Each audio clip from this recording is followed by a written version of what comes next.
Praise the Lord.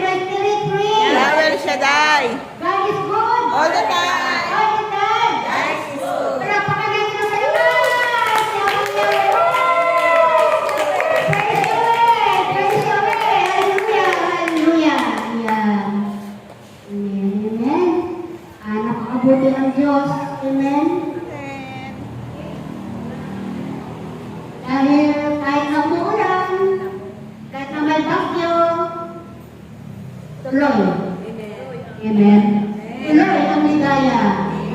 Tuloy ang gawain ng mga Yahweh. Amen.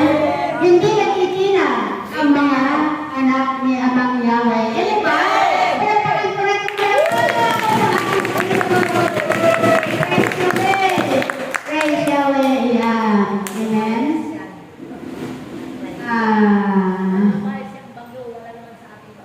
Wala nga dito ang bagyo eh. Inilinis niya Ama. Diba? Kaya nga, masarap talaga ang maglingkod kay Ama dahil ang kanyang pangako lagi niyang tinutupad sa kanyang mga tapat na lingkod. Amen. Tapat ba kayo talaga? Palakpakan po natin ang malakas ng ating Panginoon. Ayan. Praise the Lord. Mga kapatid, happy ba kayo? Amen. Nag-enjoy ba kayo? Amen. Alam niyo mga kapatid, sa totoo lang, kailangan talaga na tayo ay maging happy, mag-enjoy, sa tuwing tayo ay dumadalo sa piging ng Ama. Amen? Kasi ang piging na ito ay inihanda ni Ama para sa atin. At ito ay talagang pinaghirapan niya ang Yahweh na tayo ay tutunin dito. Amen? Na tayo lahat ay hinihipo ni Ama. Na tayo ay laging pinaghahandaan ni Ama. At ang Ama ay laging naghihintay dito sa kanyang piging. Amen? At ang nais ng Panginoon, sabi nga, madalas namin sa ni Lord na yung ating pakikipagtipan dito sa templo na ito ay gawin natin 3 beses sa isang linggo. Amen? Dahil yun naman talaga ang message na Ama, lagi-lagi. Lagi na tayong inaalalahanan na dapat ay lagi tayong dumadalo sa gawain ng Ama. Lagi na tayong makikita ni Ama dito sa kanyang gawain. Kaya nga ang Ama ay laging nasasabi na makita tayo dito sa loob ng 3 beses sa isang linggo. Kaya di ba sabi nga ni Ama na pagsikapan natin na tayo ay makadalo ng 3 beses sa isang linggo sa kanyang gawain. Dahil lagi nga naghihintay si Ama dito eh. Ano ba? Lagi nga tayong tinatanaw ng ating Panginoon. Amen? Katulad pa doon sa alimukhang anak. Diba? Yung tatay, lagi naghihintay doon sa bintana. Nasaan na kaya yung aming mga anak? Sabi na, nasaan na kaya si Heidi? Nasaan na kaya ito? Again, sa lako si Ama, diba? Yun yung kwento ng alimukhang anak. Amen? Dati yun, tayo alimukhang anak. Pero ngayon, hindi na, tayo ay mga legit na anak ng Diyos. Kaya ba? Kaya bakit po natin na malakas sa Hallelujah. Ayan. Balik na tayo sa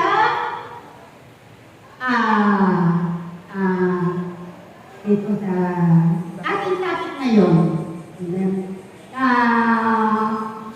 Ang topic natin today ay ang darating na pag-uusi. Amen. Mga kapatid, matanong ko nga kayo. Noon ang buhay ninyo, naranasan nyo na ba na kayo ay usigin? Usigin kayo ng tao? Pag-uusig? Pwede sabihin natin na ang pag-uusig na yun ay mula sa labas ng ating tahanan. Amen?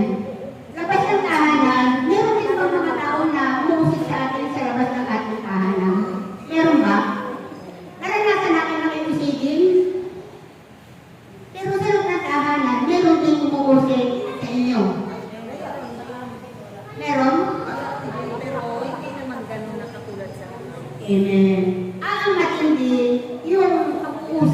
ng mga tao sa labas.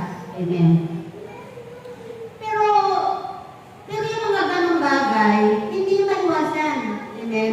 Hindi natin maiwasan habang tayo po ay naririto sa ibabang mundo. Yung sa lumang buhay natin, nakakatanggap tayo ng mga pag-uusig sa ating buhay. Sabi nga, ng pag-uusig sa atin, hindi yun nawawala. Amen. Pero ngayon, doon sa lumang buhay natin yun, di ba? Nakakatanggap tayo ng maraming pag-uusig sa loob, lalo na sa labas ng ating tahanan. Kasi hindi naman natin hawak ng pag-iisip ng mga tao eh. Amen? Pero ngayon, dito, sa bagong buhay natin, kasi sa buhay natin ngayon, eh, meron na tayong bagong buhay. Bagong buhay na binigay sa atin ni Amang Yahweh. Bagong buhay, bagong pagkatao, bagong puso, at bagong pag-iisip. Ngayon, dahil tayo ay kabilang na sa anak ng Diyos, kabilang tayo na anak ng Diyos, na tayo pa ay tinuturing ni Ama ang kanyang mga anak. Bakit tinatawag tayo na anak ng Panginoon, ni Amang Yahweh? Bakit nga? Bakit tayo tinatawag ng anak? Kasi nga, nasa atin ang kanyang Espiritu. Yan ba? Naniniwala kayo? Palapakan natin ng malakas ang ating Panginoon. Yung Espiritu ng Diyos na tinanggap natin sa pamamagitan ni Panginoong Jesus, di ba? Sabi niya sa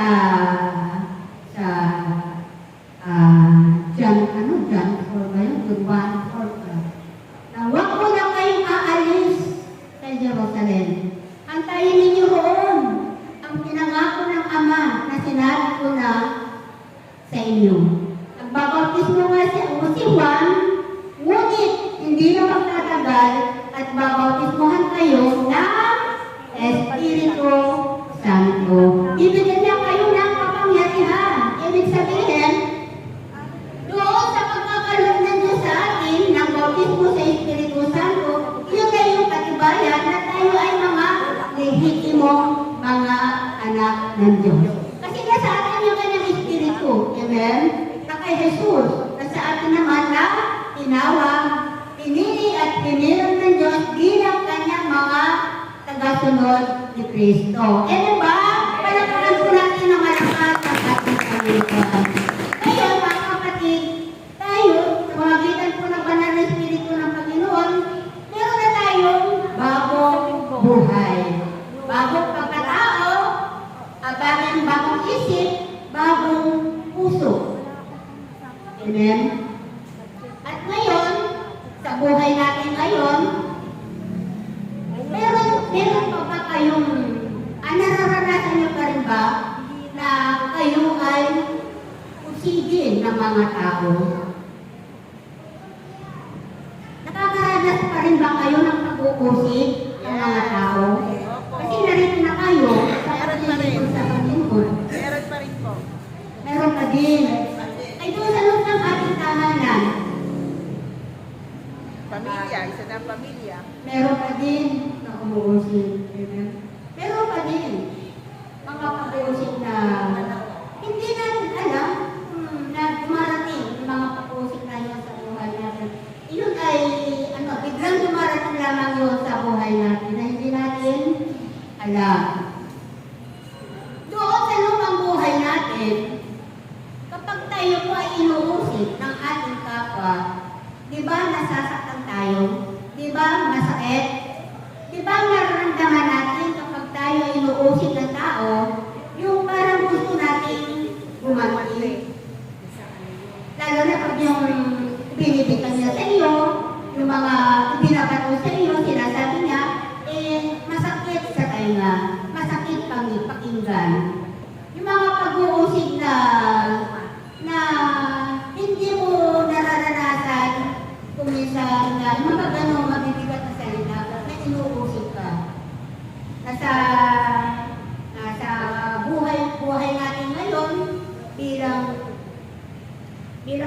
tao sa lumang buhay natin, talagang tinatanggap natin yung mga pag-uusig na yun.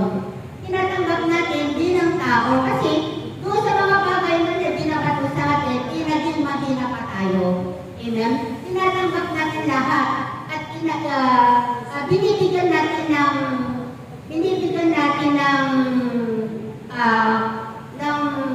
hindi maganda yung mga binabato sa atin. Nasasaktan tayo, masakit, gusto natin gumante. Yung kasi ang nasa isipan natin yung gano'n. Kasi nga, nung araw, sa lumang buhay natin, hindi pa natin alam ang kalooban ng Diyos. Hindi natin alam yung kanyang mga tinuturo. Wala tayong pamalayan sa mga bagay na mabubuti tungkol sa itinuturo ng Diyos.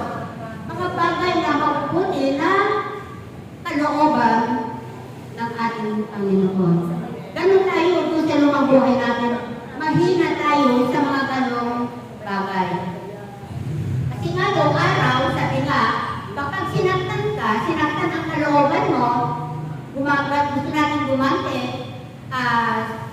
na ganun ang ugali ng mga tao, katulad mo sinasabi sa banal na kasulatan na mata sa mata, ngipin sa ngipin, patalim sa matalim. Ganun yung mga naranasan natin mga tao dito sa mundong ibabaw. Pero sa ngayon na nandito na tayo, meron na tayong bagong buhay, bagong pagkatao, bagong isip, bagong puso. Na doon hindi may iwasan na dumarating sa buhay natin yung mga pag-uusig. Darating at darating yan sa buhay natin. Na kahit na gumagawa ka ng mabuti, ay minamasama ng tao. Na ano ba yung makikita nila sa iyo na paggawa mo ng mabuti, bilang pagsuot mo sa kalooban ng Diyos, ay minamasama ng tao. Hindi nila maintindihan kung ano ba yung ginagawa mo. Kaya nandito lagi yung pag-uusig. At doon sa pag-uusig ng mga tao sa atin, lalo na sa loob ng ating tahanan. Naranasan niyo ba na sa loob ng inyong tahanan, meron kayong tinatanggap na pag-uusig? Meron, di ba?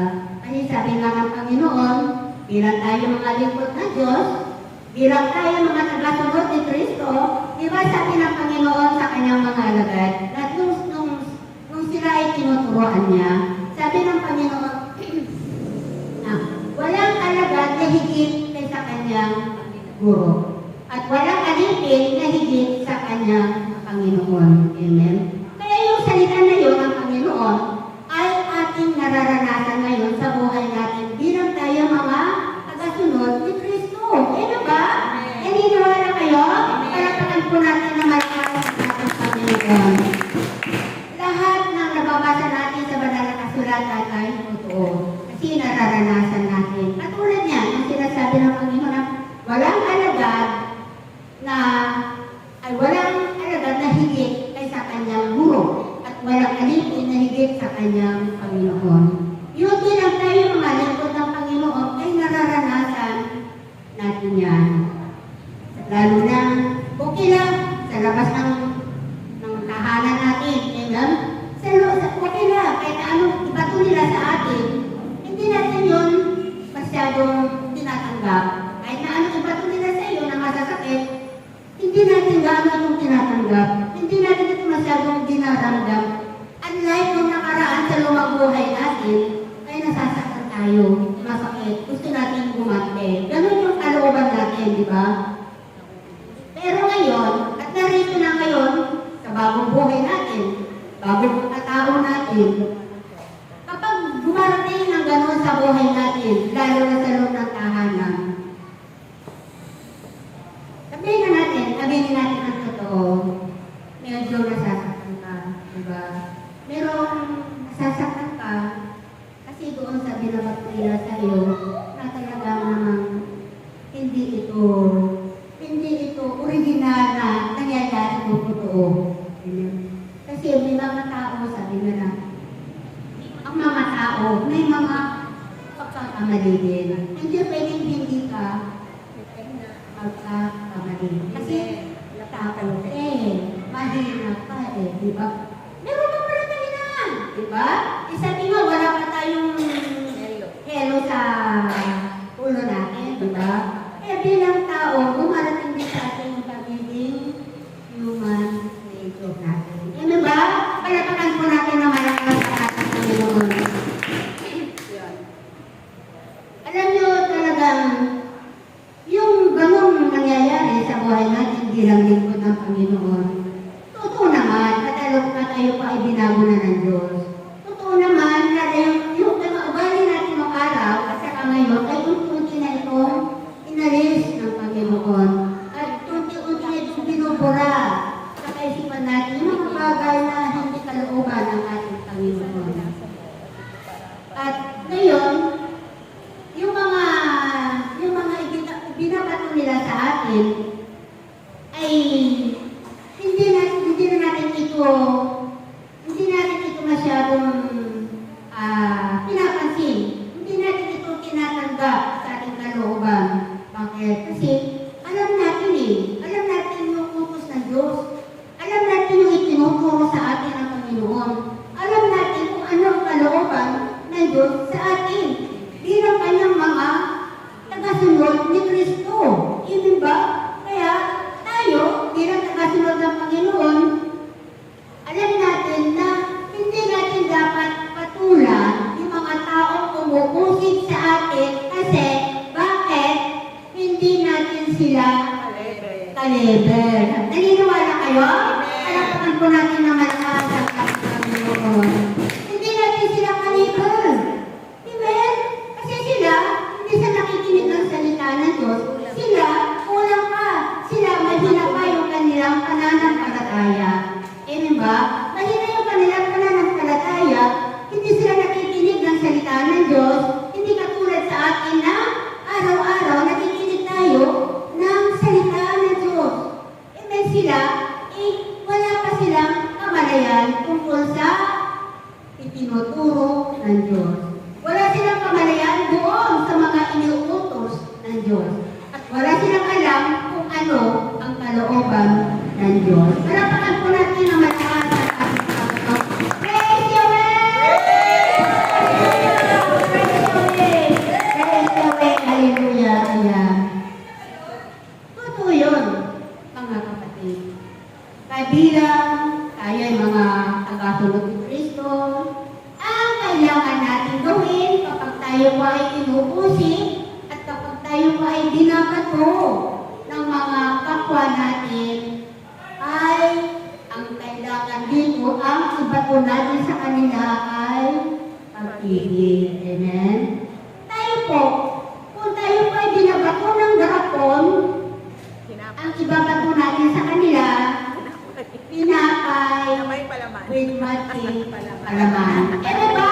Palapakan po natin ng malakas ating Panginoon. Kasi yun ang turo ng Diyos. Yun ang utos sa atin ng Panginoon. Diba? Diba ang sabi ng Panginoon na gumawa ka ng mabuti sa iyong kapwa. Gantihan mo ng mabuti ang masama. At higit sa lahat, ng mga taong umuusig sa iyo ay panalangin. Sabi nga sa banal na kasulatan, ipanalangin mo ang mga umuusig sa iyo. At gawan mo ng mabuti ang masama sa iyo. Ano ba? Palapakan po natin na malakas ang ating Panginoon. Isipin na lang natin mga kapatid na mangyayari at mangyayari sa ating mga tagasunod ni Kristo. Kasi nangyayari yan sa mga alagad ng Panginoon. Amen. Katulad ni Apostol San Pablo, di ba? Maraming dinanas na pag-uusig ni Apostol San Pablo. Amen. Dinanas na lahat yan. At walang alagad na hindi dumanas ng pag-uusig. Amen. Higit sa lahat, yung mga, lalo na yung mga kapatid ni Kristo, ng ating Panginoong Jesus, yung kanya mga kapatid, yung kasambahay niya, diba? Hindi nila tinanggap si Kristo sa kanilang kanilang bayan. Hindi tinanggap si Jesus sa kanilang bahay. Mga kapatid niya, hindi siya tinanggap. Amen? Malayo ang loob nila sa Kanya. Hindi sila naniniwala sa Kanya. Hindi sila nananalig kay Jesus. Diba? Malayo ang loob nila kay Jesus kasi hindi nila alam kung ano yung mabubuting bagay na ginagawa ni Jesus. Hindi nila kasi pinaniniwalaan yung mga ginagawa ni Jesus, yung kanyang misyon. Hindi nila pinaniniwalaan yun. Ginagawa nila si Jesus ay nagpapanggap. Amen? Kasi yung ginagawa ni Jesus ay iyon ang utos sa kanya ng Diyos, ng kanyang Ama. Diba? Yung mga ginagawang mga misyon ni Jesus ay utos ni Amang Yahweh. Ano ba yung mga misyon ni Jesus? Diba siya ay humahayo, siya ay nagpapagaling, nangangaral, nagtuturo, siya ay nagpapalayas ng masamang espiritu. Diba? At siya po ay nagpapakain ng mga libo-libong katao. Magawa siya ng himala at kababalaghan. Ang mga bagay na yun, na ginagawa ni Jesus, yung kanyang misyon na yun, ay ginagawa pa na lang naman niya yung utos sa kanya ng Ama. Ginagawa pa na lang na yung kanyang misyon na ibinigay sa kanya ni Amang Yahweh. Kaya, ano ba nang gawin nila? Hindi nila mapipigilan sa Jesus. Kasi nga, utos ni Amang Yahweh. Palakpakan po natin ang malakas at ng Panginoon. Amen. Kaya yun mga kapatid, maraming pag-uusig ang dinanas ng ating Panginoon. Maging yung kanyang maging ang kanyang mga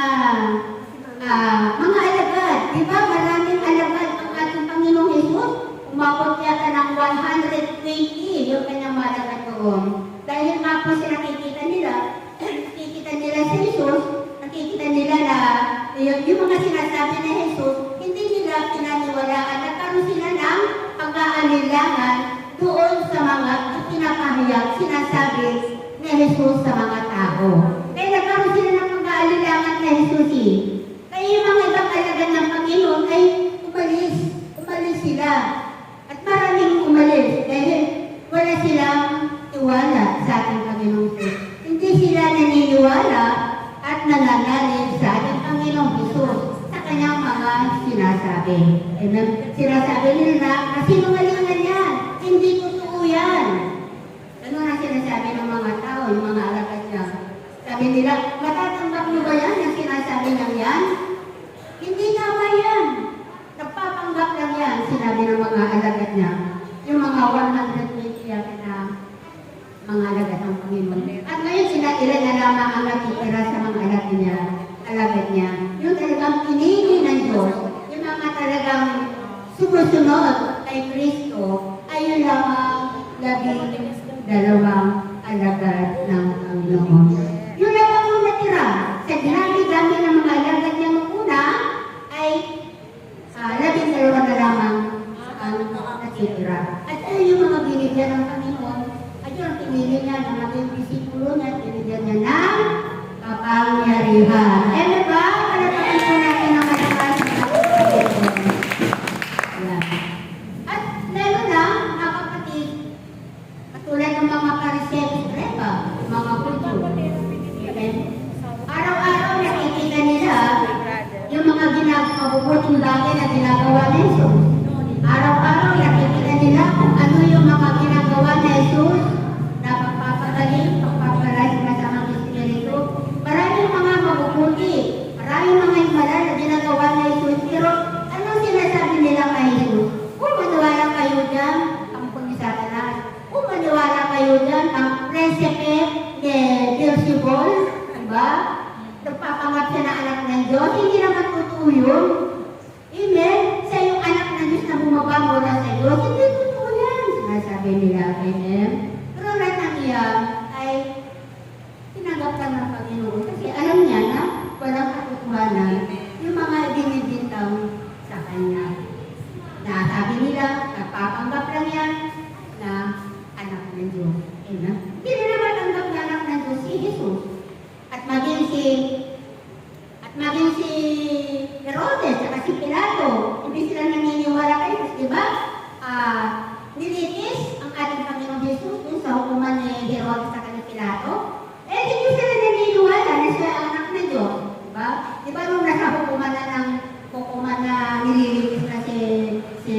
si Jesus na sinabi ni Pilato ba yun? Si Pilato lang. Ikaw ba, hari ka ba ng Hudyo? Diba? Sinabi na yun, hari ka ba ng Hudyo? Ikaw na ang nagsabi niya. Pero hindi siya sumagot ng diretsa. Hindi niya sinabi na, oo, ako nga. Hindi niya sinabi na, hindi ako ang hari. Diba? Hindi naman siya nagsalita ng gano'n eh. Pero ang sagot lang niya kay Pilato o kay Herodes Bayot na, ikaw na ang may sabi niya. Amen. Isang puzzle yan sa kanila. Na si Jesus ay talagang hari ng mga Hudyo. Amen? Palapakan po natin na malakas ang ating Panginoon. Amen? Kaya lahat ng mga iyan ay hindi nagtanim ng sama ng loob si Jesus. Hindi siya nagtanim ng sama ng loob, hindi siya nagtanim ng galit, o hindi siya nagalit sa mga taong iyon. At halos lahat ng mga tao ayaw sa Kanya. Dahil maraming mga masasakit na salita na ibinabato sa Kanya. Pero meron din marami din yung mga Hudyo na naniniwala kay Jesus. Amen? Marami din. At marami din yung mga umusik kay Jesus. Marami din yung hindi naniniwala kay Jesus. Pero ganun pa man, ay hindi gumanti ang ating Panginoong Jesus. Kundi bagos ay pag-ibig ang binato ng Panginoon sa kanila. Kahit ang masasakit na salita, ang binabato kay Jesus, ay wala siyang sinabi. Wala siyang salita na pangit. Wala siyang salita na masama sa mga tao iyon. Amen? Ang ginanti sa kanila ng Panginoon ay pag-ibig. Diba? Sabi nila, ang sabi sa banal na kasulatan na, ibigin mo ang iyong kapwa gaya ng pag-ibig mo sa iyo sarili. Higit sa lahat, ibigin mo ang iyong kaaway. Palapakan po natin ang malakas. Kaya niyo bang ibigin ang inyong away? Kaya niyo bang ibigin ang inyong away? Amen. Yan ang mga tunay na anak ng Diyos. Amen. Yan ang mga tunay na anak ng Diyos kasi nasa puso mo, nasa puso mo, nasa puso mo, nasa puso natin lahat si Kristo. Kasi sabi nga natin na ang lahat ng dinanas ng Jesus, ang lahat ng paghihirap at pagsasakripisyo, pag-uusig kay Kristo ay dinaranas natin. Kasi tayo ngayon, mga follower ni Kristo. Follower ba kayo ni Kristo? Nakasunod ba kayo ni Kristo? Palapakan po natin na malakas. Totoo naman na pwede natin sabihin talaga na tayo ay tagasunod ni Kristo. Bakit? Kasi sumusunod tayo Sumusunod tayo sa utos ng Diyos. Sumusunod tayo sa mga tinuturo ng Diyos. Kahit pa paano, nagsusumikap tayo na makasunod sa kalooban ng Panginoon. Diba? Diba sabi ng Panginoon na dahil sa pagsunod natin sa Kanya, ang dahil sa pagsukat natin sa Kanya mga pinag-uutos, sa atin nalulugod si Amang Yahweh. Amen. Masaya ba kayo? Amen. Happy ba kayo? Amen. Tayo ay kinalulugan ng ating Panginoon. Bakit? Kasi nagsisikap tayo na makasunod sa Kanyang kalooban. Tinutupad natin ang Kanyang mga utos at ginagawa natin ang Kanyang mga itinuturo. Kaya nga nalugod na sa atin si Lord, si Amang Yahweh. Diba sinabi naman niya sa mensahe na nalulugod sa atin si Amang Yahweh dahil sa pagsunod natin sa Kanyang pinapuutos. Ano ba? Palapakan po natin na malakas si Amang Yahweh. Praise Yahweh. At ito ang maganda mga kapatid. Buhay pa ang Diyos? Buhay pa ang Panginoon? Praise the Lord! Now and forever! Set my spirit free! Now and Saday! Malakas! Praise Yahweh!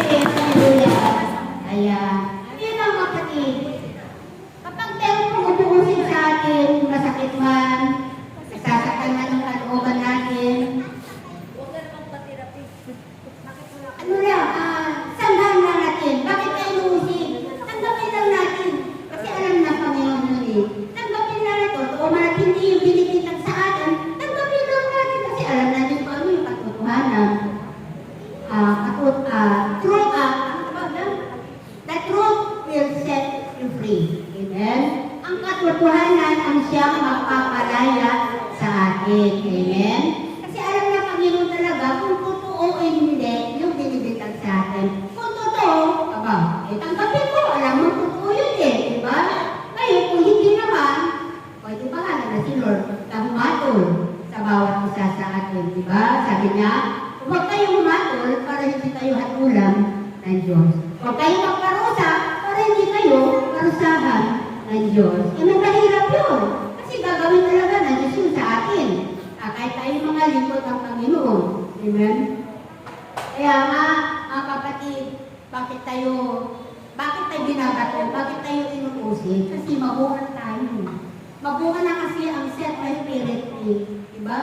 Ba't dinanas natin? Alam natin lahat yan na sa mga ibang community, sa ibang organisasyon, dinanas natin na tayo po ay usigin. Diba? Usigin na hindi natin alam bakit tayo uusig.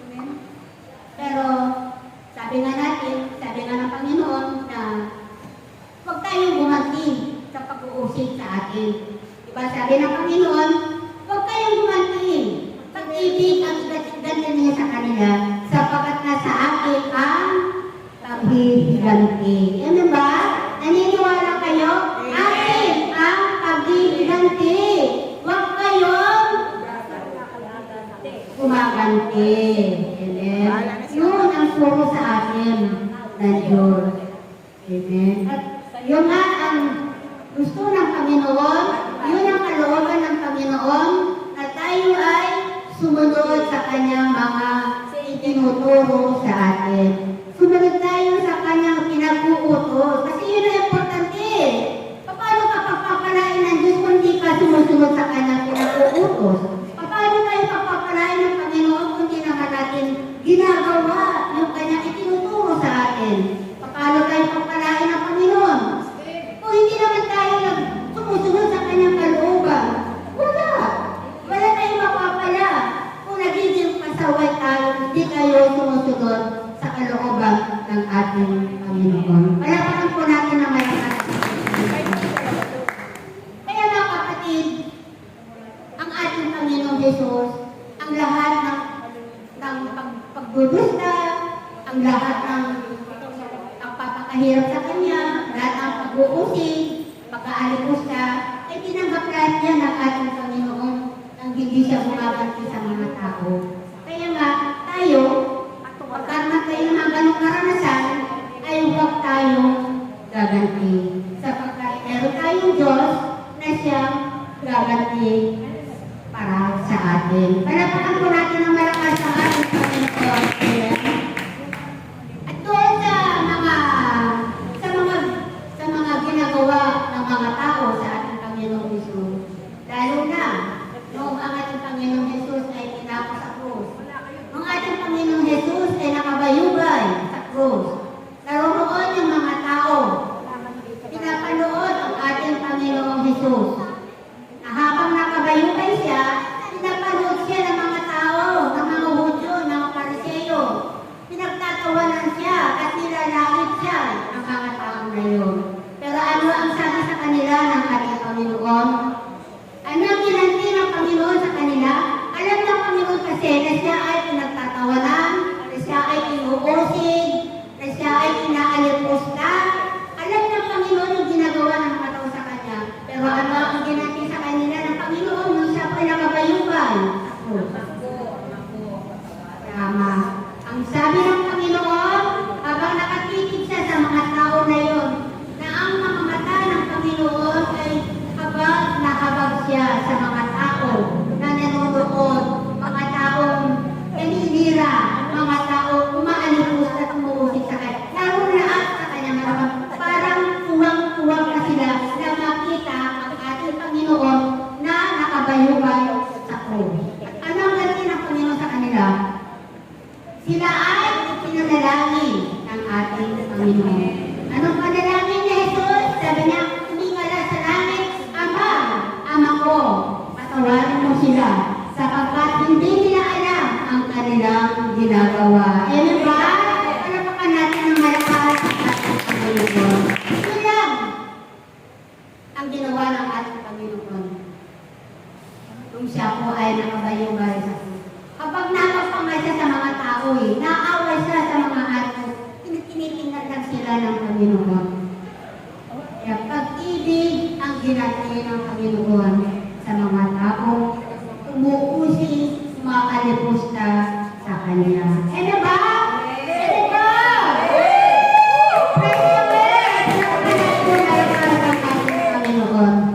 Kaya mga kapatid, maging makakap tayo. Atibayan natin ang ating kalooban bilang tayo mga lingkod ng ating Panginoon.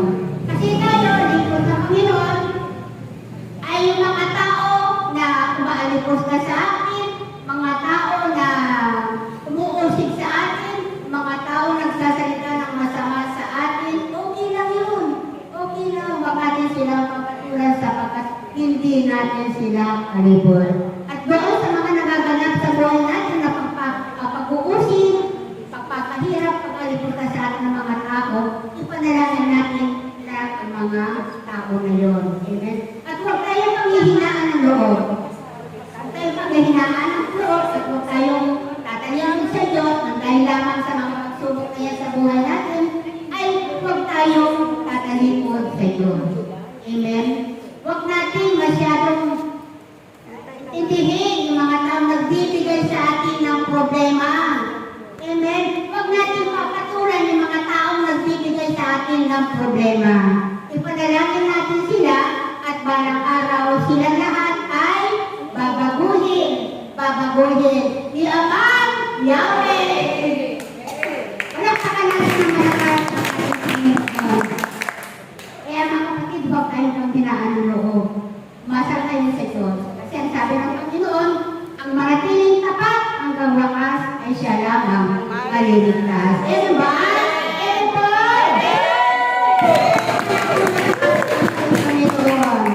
Mayaman po mga kapatid. Wait lang. Ha? Patapos. Sige, sige. Nag-ano ka naman. Kung kaya pakatatandaan ng bawat isa, na kayo ay may mga tungkulin itinakdaan ng Diyos. Naway ang lahat, ito ay inyong pasalamatan at pahalagahan lagi sa araw-araw ninyong mga buhay at pagsumikapan sundin ang mga mahalagang ipinag-uupos ng Diyos, ang kanyang mga aral, pagsumikapan na isa pamuhay ayon sa kalooban ng Diyos. Dahil ito ang magdadala sa inyo doon sa buhay na patungo, sa buhay na walang hanggan. Huwag ninyong panatilihin na kayo ay mamamalagi sa kadiliman. Pagkos kayo ang magiging liwanag ng iba at ng kapwa-tao ninyo sa mundong ibabaw nito upang matanglawan ang kanilang nabirilang buhay. At kayo rin ang magiging daan upang tumaloy ang biyaya at grasya ng magbabagong buhay nila at magsasama-sama kayo na magpupuri at sasamba na may pagkakaisa. Dahil sa bawat panahon, ang Diyos ang siyang nagtatakda ng mga buhay ninyo at patuloy na kayong ikipunin. Patuloy na siya ay pipili at maglalagay ng mga mag-aani tulad ninyo sa ugasan niya magpakailanman. Palapakan po natin ang malakas ang ating Panginoon. Amen. Yung po ang message sa ating mga Yahweh. Sikapin natin, mga kapatid, na maging liwanag tayo sa harapan ng mga tao. Pagliwanagin natin ang ating ginawa sa harapan ng mga tao. Para sila ay maliwanagan, para sila ay hindi manatili sa kadiliman. Kapag sila ay mabago. Amen? Mabago sila at maglilingkod din sila sa ating Panginoon. Kasi tayo yung ginawang instrumento ng Diyos para mga tao iyon ay makaliwanagan din katulad natin na naliwanagan mula sa ating Panginoon. Amen. Sabi mo sa banal ng kasalatan na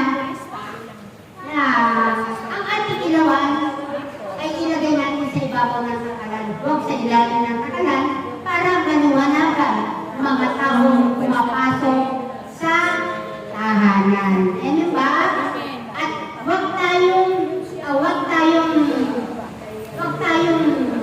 panghihinaan ng loob.